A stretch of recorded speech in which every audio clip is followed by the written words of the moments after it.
Hello बच्चों, मैं आशीष झारिया स्वागत करता हूं आपका आपके अपने यूट्यूब चैनल स्टडी विथ एजे में। इसमें आज हम देखते हैं आपकी जो ओलंपियाड परीक्षा होने वाली है 19 जनवरी को, उसके महत्वपूर्ण प्रश्न, अभ्यास प्रश्न आज हम हल करेंगे। और इससे पहले मैं आपको बता दूं कि आपकी अंग्रेजी के और गणित का एक और वीडियो मैंने डाला है, तो उसको भी आप ज़रूर देखना। विज्ञान का और आपका सामान्य ज्ञान का, हिंदी का, ये सारा वीडियो मैंने अपने चैनल पे डाला है, तो प्लेलिस्ट में जाकर उन वीडियो को देखना, उनके अभ्यास करना। तो उन्हीं से प्रश्न आपको ओलंपियाड परीक्षा में पूछे जाएंगे, जो कि आपके लिए बहुत महत्वपूर्ण है। तो आज हम गणित का दूसरा पार्ट करेंगे। पहला पार्ट मैंने डाल चुका है, तो उसको भी ज़रूर देखिएगा। आज ये गणित का दूसरा पार्ट डाल रहा हूँ। इसमें भी कुछ अभ्यास प्रश्न है और इसमें मैं आपको 25 प्रश्न करवाऊँगा। इसके बाद और अगला पार्ट, ऐसे 4-5 पार्ट और 5 या 6 पार्ट करके आपको लगभग 150 प्रश्न मैं अभ्यास करवा दूंगा, ताकि आपको कोई परेशानी ना हो पेपर सॉल्व करने में और आप बहुत अच्छे से पेपर सॉल्व कर सकें। तो आइए देखते हैं आज गणित ओलंपियाड का, ये माध्यमिक स्तर के लिए है। और सबसे पहला प्रश्न है आपका कि खालिस्तान क्रम में संख्याओं को छोटे से प्रारंभ करके सबसे बड़ी संख्या तक व्यवस्थित करते हैं। तो हम कैसे करते हैं? आरोही क्रम में करते हैं, है ना। आरोही क्रम में सबसे पहले 2, है ना, 3, फिर 4, ऐसे 5, ऐसे, यानी आरोही क्रम में छोटे से बड़े तक करते हैं। तो छोटे से बड़े तक कौन सा क्रम रहता है? तो आरोही रहता है। तो आरोही इसका सही आंसर होगा बच्चों। अगला प्रश्न है, सेंटी का अर्थ क्या होता है? तो सेंटी का अर्थ होता है सवा भाग। क्या होता है? सवा भाग होता है। तो याद रखना, ये भी बहुत महत्वपूर्ण है कि सेंटी का अर्थ क्या होता है? तो सवा भाग होता है। अगला प्रश्न है, 1 मिलियन बराबर कितना होता है? तो 1 लाख होता है। तो नहीं, 10 लाख दिया है, तो 10 लाख हाँ अपना सही आंसर है। 1 मिलियन बराबर होता है बच्चों 10 लाख, है ना। 1 करोड़ भी नहीं होता, 10 करोड़ भी नहीं होता, तो आपका 10 लाख सही आंसर हो जाएगा। अगला प्रश्न है, उपरोक्त दिए गए 4 विकल्प में सबसे बड़ी संख्या कौन सी है? तो सबको पता है सबसे बड़ी संख्या क्या होगी यहाँ पे, यही होगी, है ना, 66,660। ये सबसे बड़ी है। ये तो 3 अंकों की, छोटी हो गई 4 अंकों की, है ना, फिर ये 3 अंकों की, तो ये 5 अंकों की संख्या ही सबसे बड़ी संख्या होगी। अगला है, 3 अंकों की सबसे बड़ी संख्या क्या होती है? तो 999 है 3 अंकों की। 1000 उससे बड़ी है, लेकिन ये 4 अंक हो गए, है ना, तो ये नहीं होगा। 999 ही हमारी 3 अंकों की सबसे बड़ी संख्या होगी। अगला प्रश्न है आपका, 28 का सन्निकट रूप क्या होगा? तो क्या होगा? देखिए, 28 का सन्निकट रूप 25 होगा, 20 होगा या 30 होगा। तो 25 क्या है? इससे 3 की दूरी पे है। कितना अंतर है? 3 का अंतर है। और 28 से 30 में 2 का अंतर है, तो सबसे पास क्या होगा? तो 30 होगा। ऑप्शन से हमको आंसर चुनना है ना। तो इसका सन्निकट क्या हो जाएगा? 30 हो जाएगा। सन्निकट यानी सबसे पास। अगला प्रश्न है इसी प्रकार से। अगला प्रश्न बताने से पहले बच्चों, चैनल को सब्सक्राइब कर लेना, ये मैं बता दूं आपको, ताकि आपको ऐसी वीडियो और भी मिले और आपकी वार्षिक परीक्षा के समय आपके हिंदी, अंग्रेजी, संस्कृत, गणित, विज्ञान, सामाजिक विज्ञान, इन सभी विषय के महत्वपूर्ण महत्वपूर्ण प्रश्न जो आपकी वार्षिक परीक्षा में पूछे जा सकते हैं, उन प्रश्नों की सीरीज भी लेकर आऊँगा मैं। तो उन प्रश्नों को देखने के लिए भी आप चैनल को सब्सक्राइब कर लेना, बेल आइकन को प्रेस कर लेना, है ना। आइए देखते हैं, अगला प्रश्न है आपका, गिनने के लिए प्रयुक्त होने वाली संख्याएं कहलाती हैं। तो क्या कहलाती है? प्राकृत संख्याएं कहलाती है, जिन्हें हम गिन सकते हैं। तो ये होगा आपका सही आंसर, प्राकृत संख्याएं। अगला है, किसी संख्या में 1 जोड़ने पर प्राप्त संख्या पूर्व संख्या की क्या कहलाती है? तो परवर्ती कहलाती है ना। कोई भी संख्या है, मान लो 10 है, उसमें क्या हमने क्या जोड़ दिया? 1, तो क्या हो गया? वो 11 बन गया। तो ये क्या कहलाएगा? ये उसके पूर्व संख्या की क्या कहलाएगी? परवर्ती कहलाएगी, यानी इसके बाद की संख्या कहलाएगी। तो ये क्या हो जाएगा? परवर्ती संख्या इसका सही आंसर होगा। अगला देखते हैं, इनमें से कौन सा कथन असत्य है, यानी गलत है बोला है। पहला दिया है, सभी प्राकृत संख्याएं पूर्ण संख्याएं भी है, तो ये सही है ना। अगला है, पूर्ण संख्याओं में ऋणात्मक संख्याएं भी शामिल नहीं है, तो ये भी सही है, नहीं है शामिल। सबसे छोटी प्राकृत संख्या 1 है, तो ये भी सही है। सबसे बड़ी पूर्ण संख्या प्राप्त की जा सकती है, गलत है, ये नहीं की जा सकती। सबसे बड़ी पूर्ण संख्या तो अनंत है ना। तो ये आंसर आपका गलत होगा, डी नंबर।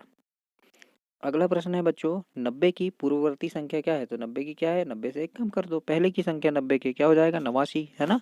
90 के पहले की 89 हो जाएगी, तो ये आपकी पूर्ववर्ती हो जाएगी। और परवर्ती बोले तो 91 आएगा आपका, परवर्ती में 91। अगला प्रश्न है, पूर्ण संख्याओं के योग और गुणन के लिए इनमें से कौन सा नियम सत्य है? तो कौन सा है? क्रम विनिमय, हाँ इसमें भी होता है पूर्ण संख्याओं का योग और गुणन। सहचर्य नियम में भी योग गुणन होता है, वितरण में भी होता है, यानी उपरोक्त सभी आपका सही आंसर होगा।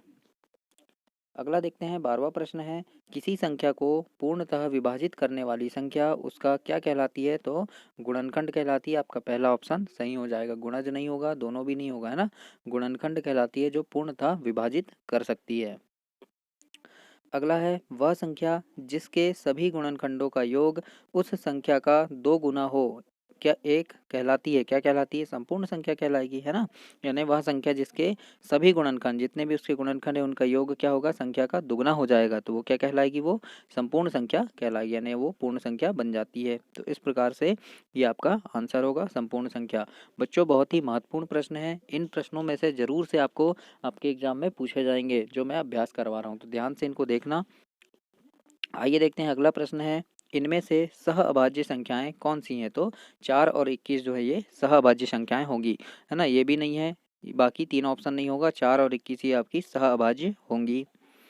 अगला प्रश्न है 15 है, इनमें से भाज्य संख्या कौन सी है? तो 21 है, सबको पता है, भाज्य है ना। 23 अभाज्य है, 17 भी अभाज्य है, 11 भी अभाज्य है, भाज्य क्या हो जाएगा? 21, है ना। 3 का भाग जाता है, 7 का भी जाता है, तो ये क्या हो गया? भाज्य हो गया।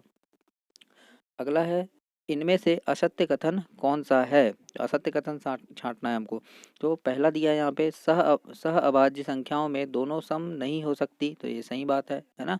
जैसे अभी हमने यहाँ पे इस प्रश्न में देखा, सह अभाज्य कौन सी है, तो देखो दोनों सम नहीं होना चाहिए, तो यहाँ पे क्या है? ये एक सम है, तो ये भी सह अभाज्य नहीं है ना।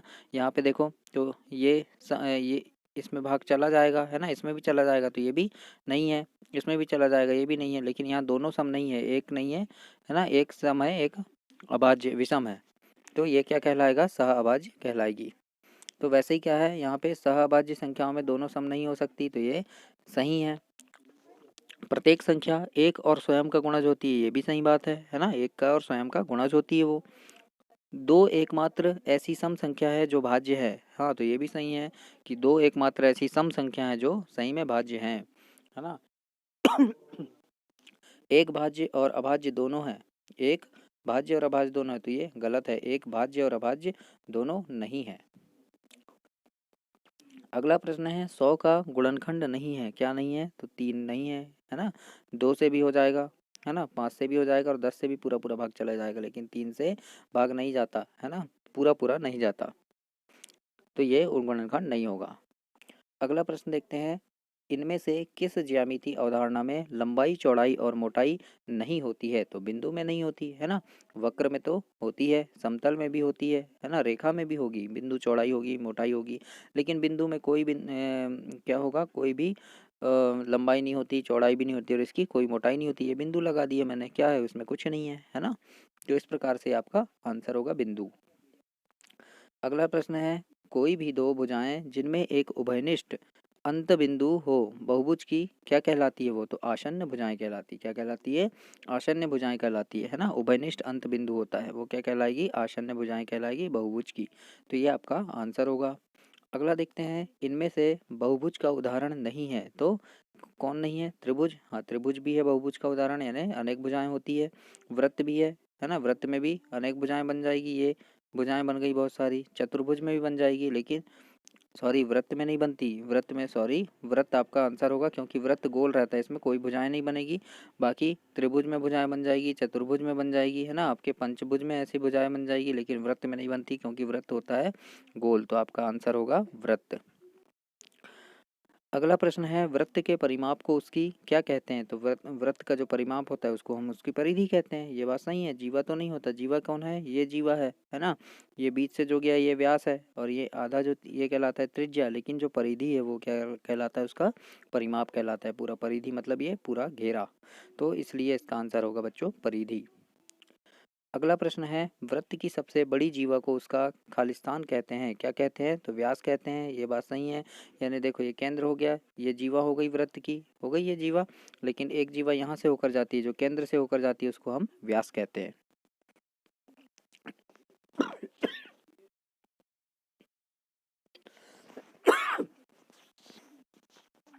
अगला प्रश्न है, त्रिभुज के तीनों कोणों का योग कितना होता है? तो सबको पता है 180 अंश होता है, बी नंबर का ऑप्शन आपका सही हो जाएगा। अगला है समकोण की माप क्या होती है, तो 90 अंश होती है। ये भी आपका सही आंसर है 90 अंश का।